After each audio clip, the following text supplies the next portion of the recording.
বাংলাদেশের ৭ ঋতুর ইতিহাস নিয়ে অনেকেরই অজানা অবস্থায় আছে।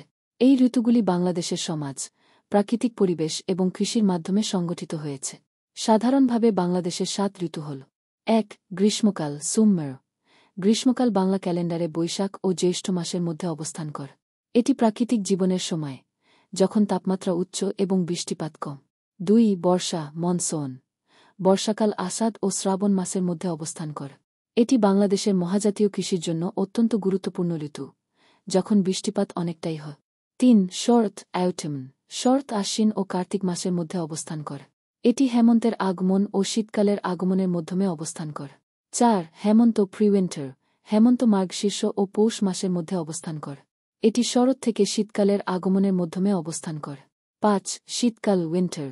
শীতকাল মাঘ ও ফাল্গুন মাসের মধ্যে অবস্থান করে। এটি ঠান্ডার দিনের মধ্যে অবস্থান করে।